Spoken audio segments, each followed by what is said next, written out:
कोलकाता के आरजीकर अस्पताल में हुई दरिंदगी में अब एक ऐसा खुलासा हो गया है जिस पर कोई भी यकीन नहीं कर पा रहा है। आखिर कोई इतना बेरहम कैसे हो सकता है? ये दिल दहला देने वाला खुलासा ऐसा है जिसे सुनने के बाद शायद आप आज रोटी का एक निवाला भी नहीं निगल सकेंगे। आप सबको ये सब बताने और सुनाने में मेरे भी होंठ कांपने लगे हैं।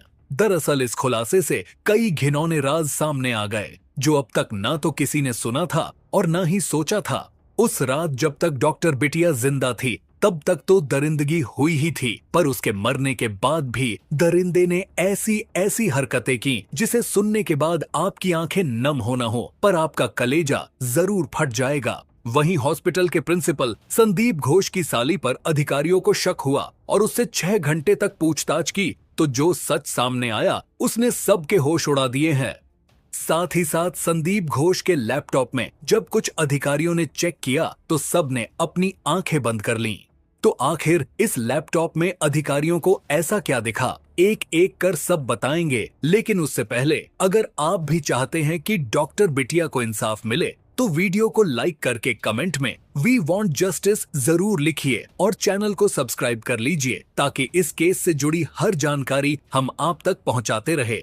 मैं ईश्वर से पूछना चाहता हूं कि जब डॉक्टर बिटिया के जिस्म को वो दरिंदा नोच रहा था तो आप कहां थे?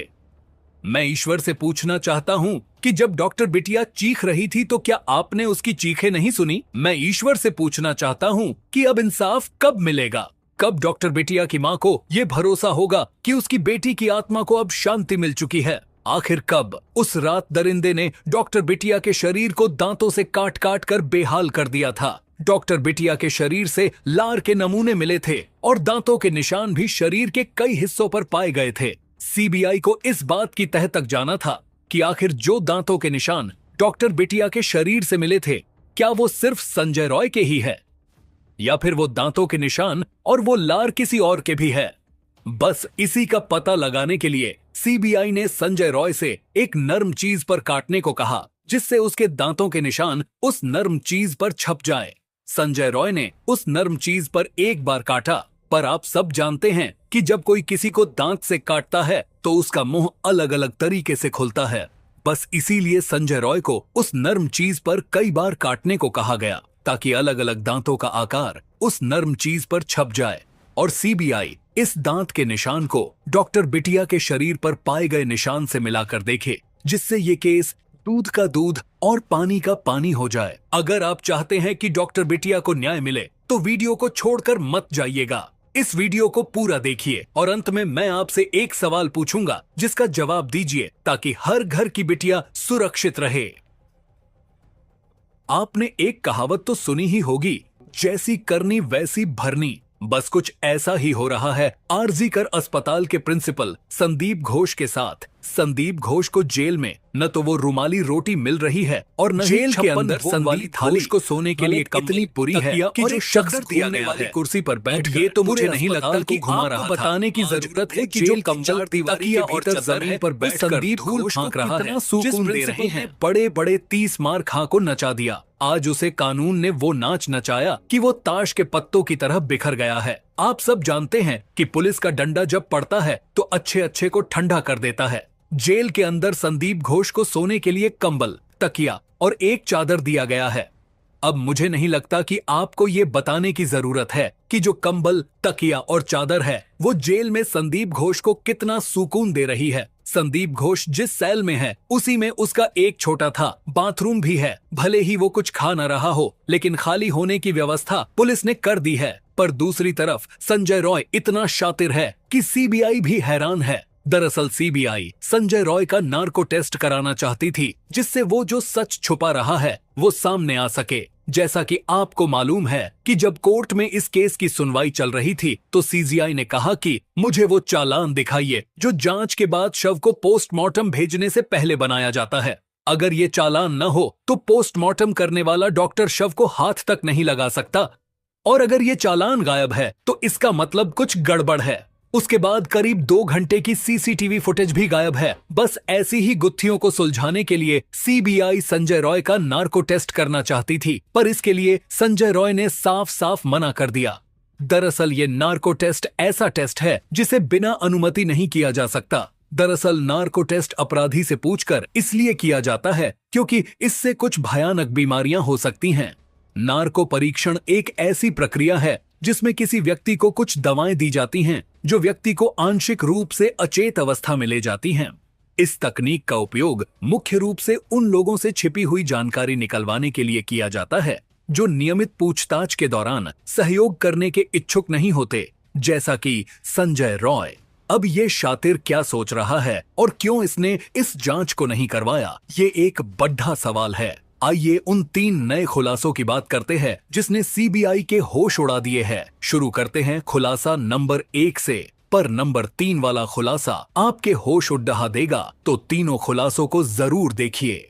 खुलासा नंबर 1। दरअसल संदीप घोष को सूचित करने से पहले अधिकारियों ने डॉक्टर बिटिया के माता पिता को बुलाया और उन्हें बताया कि उनकी बेटी की आत्महत्या से मृत्यु हो गई है। एजेंसी इस बात की जांच कर रही है कि अगर घोष को अपराध के बारे में कोई जानकारी नहीं थी तो उनके सहयोगी अस्पताल के सेमिनार हॉल के अंदर क्यों थे। बताया जा रहा है कि संदीप घोष को रेप और हत्या की जानकारी 9 अगस्त की सुबह 10:20 पर मिली और सुबह 9:30 पर शव मिला। संदीप घोष ने कहा कि उन्हें सुबह 10 बजे यानी शव मिलने के 30 मिनट बाद श्वसन चिकित्सा विभाग के एसोसिएट प्रोफेसर सुमित रॉय तापदार का फोन आया। वह कॉल नहीं उठा सका क्योंकि वह बाथरूम में नहा रहा था। घटना की जानकारी उन्हें सुबह 10:20 पर हुई जब उन्होंने वापस फोन किया। इसके बाद पूर्व प्रिंसिपल सुबह 11 बजे सेमिनार हॉल पहुंचे। सवाल यह है कि क्या प्रिंसिपल सच में बाथरूम में नहा रहे थे? आखिर क्यों उनको इस घटना की केहाजबर 30 मिनट बाद मिली? कहीं ऐसा तो नहीं कि इस प्रिंसिपल ने 30 मिनट में कुछ खेल रच दिया हो? अब ये जांच का विषय है। खुलासा नंबर 2।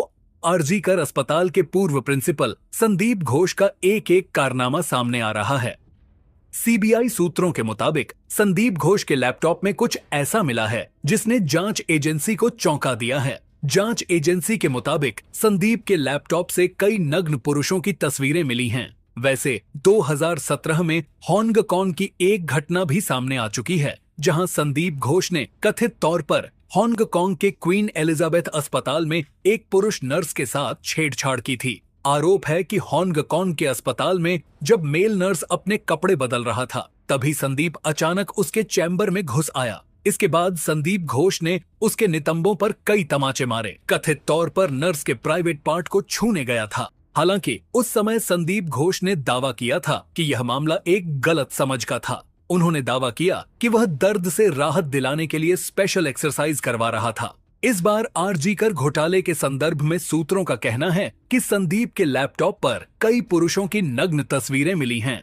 संयोग से इस लैपटॉप को संदीप घोष ने अपने बेलेघाटा स्थित घर से निकाल लिया था और एक रिश्तेदार के घर पर रख दिया था। हालांकि बाद में वह भी मिल गया था। उस लैपटॉप की कई फाइलों में पैसों के लेन देन के विभिन्न स्रोत मिले तो कई में टेंडरों से जुड़े डिजिटल दस्तावेज भी मिले हैं। खुलासा नंबर 3। कोलकाता रेप और मर्डर केस की जांच में आरजीकर मेडिकल कॉलेज में हुई वित्तीय अनियमितताओं की जानकारी भी सामने आई है। पूर्व प्रिंसिपल संदीप घोष को हिरासत में लिया गया है। वित्तीय अनियमितताओं और भ्रष्टाचार के मामले में उनके कई ठिकानों पर छापेमारी की गई है। शुक्रवार को घोष के घर और रिश्तेदारों के ठिकानों पर की गई छापेमारी में कई अहम सबूत मिले हैं। साली के घर से आंसर शीट भी बरामद की गई है। संदीप घोष को सीबीआई ने भ्रष्टाचार के मामले में अरेस्ट किया है। आरजीकर मेडिकल कॉलेज के पूर्व अधिकारियों ने भी उन पर भ्रष्टाचार और गलत कामों में संलिप्त होने का आरोप लगाया है। सीबीआई की जांच में अब तक कई अहम सुराग सामने आए हैं। अब तक जांच टीम ने घोष के निजी आवास, ससुराल और रिश्तेदारों के घर पर रेड डाली है। उनकी पत्नी संगीता घोष और पत्नी की बहन अर्पिता बेरी से भी 6 घंटे से ज्यादा पूछताछ की गई है। ईडी की टीम ने संदीप घोष के घर और ससुराल समेत कई और ठिकानों पर छापेमारी की है। घोष की साली अर्पिता बेरा का घर एयरपोर्ट के पास है। 12 घंटे से ज्यादा चली तलाशी में जांच टीम के हाथ बड़ी संख्या में आंसर शीट मिली है। इसके अलावा कई और दस्तावेज भी जब्त किए गए हैं। सूत्रों का कहना है कि घोष और उसके परिवार के कोलकाता और प्रदेश के दूसरे इलाके में कई संपत्ति होने के प्रमाण मिले हैं। केंद्रीय जांच एजेंसी इनकी भी जांच कर रही है। आरजी कर अस्पताल में रेप और हत्या की शिकार हुई 31 वर्षीय ट्रेनी डॉक्टर का सपना गोल्ड मेडल हासिल करने का था। दर्जी पिता ने बेटी को पढ़ाने के लिए दिन रात मेहनत की। बेटी ने भी पढ़ाई में कोई कसर नहीं छोड़ी। जिंदगी भर परिवार ने संघर्ष किया। बेटी ने कोलकाता के घनी आबादी वाले उपनगर सौदेपुर से आरजी कर तक का सफर तय किया। अब बेटी की बारी परिवार का कर्ज चुकाने की थी, लेकिन वह अपने माता पिता का जीवन बेहतर बनाए बिना ही इस दुनिया से चली गई। महिला डॉक्टर के 67 वर्षीय पिता ने कहा, हम एक गरीब परिवार हैं और हमने उसे बहुत मुश्किलों से पाला है। उसने डॉक्टर बनने के लिए बहुत मेहनत की। हमारे सारे सपने एक रात में टूट गए। सभी बंगाली परिवारों की तरह उसका परिवार भी अक्टूबर में दुर्गा पूजा का बेसब्री से इंतजार कर रहा था, जिसका एक विशेष अर्थ था क्योंकि उनकी बेटी ने 2021 से घर पर पूजा का आयोजन करना शुरू कर दिया था। मेरा आप सबसे एक सवाल है, ऐसे केस कैसे खत्म हो सकते हैं? अपनी राय कमेंट में जरूर दीजिए। बहुत बहुत धन्यवाद।